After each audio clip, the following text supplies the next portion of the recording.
Hi, this video is all about the resistance that you might be feeling for journaling.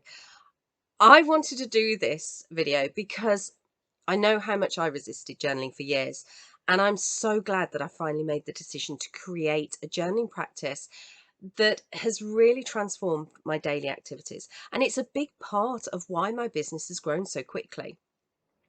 Before I got consistent, I'd consider journaling, but the little voice in my head would say, why? What is the point? I don't have the answer. And of course, I'd listen to it and end up wasting so much time with distractions, overthinking, and uncertainty. Now I know just how powerful journaling is. And I want to stop that little voice in your head so that you can create the focus that's going to help you grow your business fast. In this video, I'm going to talk through some of the common excuses that I and my clients used and give you some of the reasons why you need to overcome that niggling resistance so that you can create a powerful journaling practice. Because it's when we create a consistent daily habit and kick-ass focus that we get more productive in our day. We have less procrastination, less overthinking, and we stop second guessing ourselves. We have the clarity and confidence on what actions to take, but most importantly, the actions that we take get the results that we want. We stop going around in circles, trying to do it all, working all the hours, and instead of success, getting to the point of burnout, which is where I was. A daily journaling practice is about creating a day of powerful energy where you achieve. However much we want to think that we're determined action takers, there's always a little voice of doubt. Sometimes we hear it, sometimes we don't, but it gives us the reasons, or should I say excuses, to resist. And the thing is, I want you to know that it's often what we resist that actually will help us the most. So I want to help you overcome that resistance. And I'm going to go through some common excuses as to why journaling doesn't work for you and see which one applies to you. Some of these are mine and some of them are from my clients with permission. Okay, so the first one is kind of an all-encompassing one. I don't have time. I'm already busy. I have a morning routine. I don't have time to add anything else. I can't find the right time to do it. So it's all about time here. And I'm sure there's an endless list of reasons based on time, because ultimately it is always about time.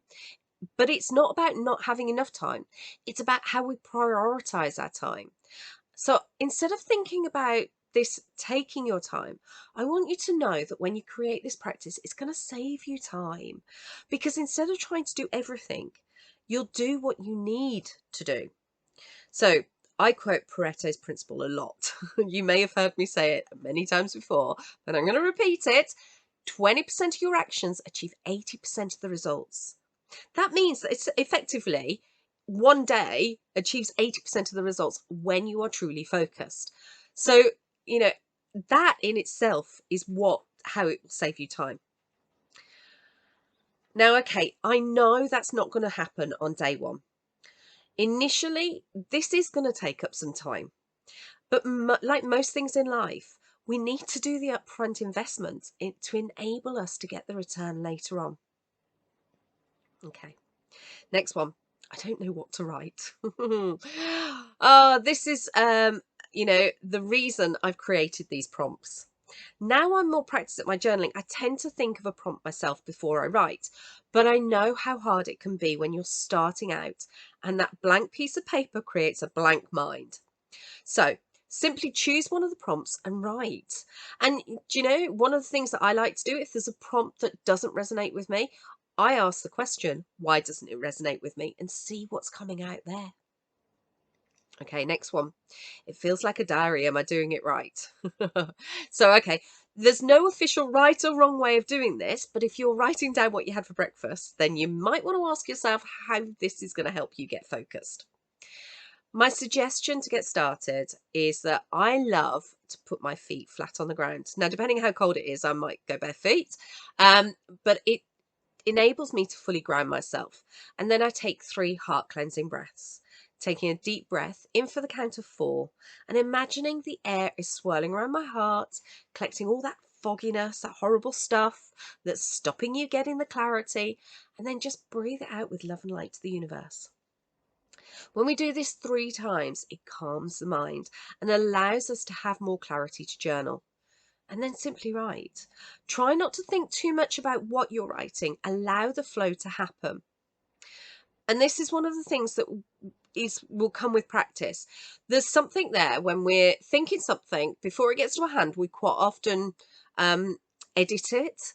And what I want you to do is not do that editing function in between. I want you to literally allow what comes out your brain to go onto the paper. And if it doesn't, then just write, I don't know what to write, or what should I write, and see what happens. Because the true power comes when you free write, which is writing without thinking. But as I say, it takes practice. Don't give up, and don't think you're the odd one out and it's not going to work for you, because you ain't that special. I used to always think that I was different, and it's not. We're not different. Well, we are unique in our own way, but seriously, it does work. It just takes practice. I always think of the time, we were teaching my daughter to ride, and she went off the first time, and to be fair, we all thought she would just ride off into the sunset. She didn't. Plonk on the floor. It took us a few goes, but now she's doing bunny hops and tricks and everything. So this is how a practice develops. Stop trying so hard, stop thinking that it's something wrong with you, and just allow. Okay, next one. I'm not sure if I'm writing enough. How much do I need to write? Okay, so there's no rules. Write as much as you want or as little as you want. I used to write pages. I think probably because I had so much pent up inside me at the beginning, but now I'm a lot more concise. I might only write a few lines and suddenly everything is so clear on what I need to do. I just need to get on with it. So I don't write anymore. I'm just on it. And that's how powerful it can be when you practice it daily. As I said, I started off with essays and now it's a few lines. All right, that's the practice. Okay, next one. I forget. We'll create a way that you don't. For me, I put it on my daily Trello board, and it works quite well because it means it's a quick and easy thing to go off my list. So, I put it on there. It prompts me to write it. I do it. I can say it's done. Tick the box. Okay. I use the excuse of not having my journal next to me. Okay, so this again it's all about excuses. Find ways of overcoming these excuses. They're not reasons, they are excuses. So, keep several journals. I've got an upstairs and a downstairs one so that I don't go, oh, it's upstairs, I can't be bothered. Or classic one, go upstairs and then wonder what you're looking for. But, it takes away that excuse. But there's other ways of taking it away as well. You could use your phone. Because I'm sure you have that close to hand all the time. You can record your voice on your phone. You can do a text to speech app. You can simply write an email to yourself. You need to take that excuse away. And being blunt, if you're using a basic excuse like that, then where else are you using a similar excuse in your life and not doing the things that will help you? There's a journaling question for you. Answer that one for me. Okay. Next one. I have so much to do. It feels indulgent. Right. We need a serious talk here. Because this is about devoting your time to growing your business. It's about showing up for your business. If you want to grow and earn the money you deserve, then you need to put in that investment. I want you to journal on why you think something that's going to help you with your business is indulgent. This is the problem. I give journaling questions when you start resisting. My clients will tell you if they start saying, give me reasons why they can't do something, I give them journaling questions. So you're getting more than the 30 here, aren't you? Okay. Next one. I know what I need to do. So the question here is, why aren't you doing it? Because you wouldn't have downloaded these journaling prompts if you didn't feel you needed some kind of help. Okay. So that's another journaling question for you. Why aren't you doing it? Okay, finally. And actually, there's part of me that says, I hope you haven't come this far. and think this. But the next one is, I don't think it will help me. And this comes up a lot, and it will come up actually when you are more practiced as well, because overall you may see the benefits, but actually this one can sneak up on us when something is bothering us or we're not sure what decision to make, maybe overthinking. Journaling can be a great help, but that little voice comes up. It wants us to stay safe. It wants us to stay where we are. So it tries to stop us improving things. So it will tell you it won't help. And I want you to counter it with an answer that says, it might. Be open. I'll try it and see. If it doesn't work, what have I lost? Okay. All right. So that gives you an overview of some of the excuses that might come up and the justifications as to why you need to keep going. Because I want you to keep going. I've put a lot of time into creating this for you because I know that if you take the action, you will see the results. But I can't make you take that action. That is up to you. Remember, it takes 21 repeats to make a habit. So set the intention to do this daily for the next month. And I know that you'll start to see the benefits by then and you'll want to continue because that's what happened with me. As always, if you've got questions, hit reply and let me know. I want to help you.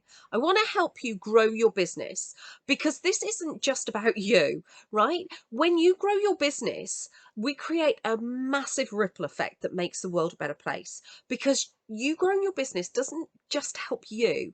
It makes a better life for your family.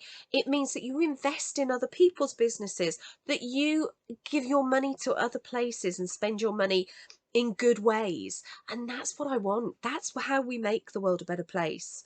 The world needs you to do this. Gosh, that's a bit of a pusher, isn't it? But I truly believe that. Okay, I won't push any further. I hope that has helped you overcome some of the resistance because the chances are if you're feeling resistance, this is what's going to really shift things for you. So give it a chance. Be open. Don't close it down before you've even given it a chance. Okay. Take care.